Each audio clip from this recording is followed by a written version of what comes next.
மக்களே முதலாவதா எந்த இடத்திற்கு வந்திருக்கிறோம் அப்படின்னா, இன்றைக்கு ஒமான் இஸ்லாமிய நாடா இருக்குது அப்படின்னா, அதற்கு முதல் காரணமாகவும், முழு காரணமாகவும் இருக்கக்கூடிய நபிகள் நாயகம் ஸல்லல்லாஹு அலைஹி வஸல்லம் அவர்களுடைய திருத்தோழரா இருக்கக்கூடிய சையத்னா முஆஸின் பின் கதுபா ரலியல்லாஹு தஆலா அன்ஹு அவர்களுடைய அடக்கத்தலத்திற்கு தான் பார்க்க வந்திருக்கிறோம். ஒமான்ல மஸ்கட்டுக்கு போற வழியில சுமாயில் அப்படிங்கிற ஒரு இடத்துல தான் இவர்களுடைய அடக்கத்தலம் இருக்குது. இந்த இடம் முழுக்க அப்படியே வந்து நம்ம கேரளாவை பார்த்த மாதிரியே இருக்குது. அந்த அளவுக்கு மரங்களும், தோட்டம் துறவுகளும் பச்சை பசேன்னு இருக்கக்கூடிய அந்த கண்குள்ளா காட்சியை தான் நம்ம வந்து பார்த்துட்டு இருக்கிறோம். இந்த முஆஸின் பின் கதுபா ரலியல்லாஹு தஆலா அன்ஹு அவர்கள் தான் சுமார் 1400 வருஷத்துக்கு முன்னாடி கிபி 630 ஹிஜாஸ் மாகாணத்துல முதற் கோத்திரத்திலிருந்து ஒரு இறை தூதுவர் தோன்றியிருக்கிறார். உண்மையான இறைவனை வணங்குமாறும் நல்லொழுக்கங்களையும் அவர் போதிக்கிறார் அப்படிங்கிறத கேள்விப்பட்டு மதீனாவிற்கு நபிகள் நாயகம் ஸல்லல்லாஹு அலைஹி வஸல்லம் அவர்களை சந்திப்பதற்காக செல்கிறார்கள். அப்படியாக சந்திச்சு ஒமான்ல இருந்து முதலாக இஸ்லாத்தை தழுவிய நபராக இந்த முஆஸின் பின் கதுபா ரலியல்லாஹு தஆலா அன்ஹு அவர்கள் தான் இருக்கிறாங்க. அது மட்டும் இல்லாம நபிகள் நாயகம் ஸல்லல்லாஹு அலைஹி வஸல்லம் அவர்கள்ட்ட ஒமான் மக்களுக்காக நீங்க துஆ செய்யுங்க அப்படின்னு வேண்டி விரும்பி அந்த துஆவையும் பெற்றுவிட்டு மீண்டும் ஒமானுக்கு திரும்பி என்ன செய்கிறார்கள், இஸ்லாத்தை வந்து இந்த மக்களுக்கு எத்தி வைக்கிறாங்க.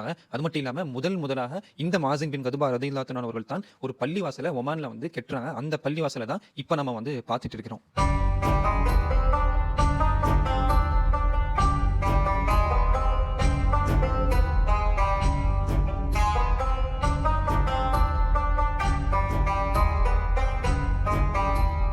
இந்த முஆஸின் பின் கதுபா ரலியல்லாஹு தஆலா அன்ஹு அவர்கள் வாழ்ந்த வீட்டை தான் இப்ப நம்ம பார்த்துட்டு இருக்கிறோம். அவர்கள் வாழ்ந்த வீட்டை கூட இன்னும் தரைமட்டமாக்காம பொத்தி பாதுகாத்து வச்சிருக்காங்க ஓமான் ஆட்சியாளர்களும் ஓமான் மக்களும்.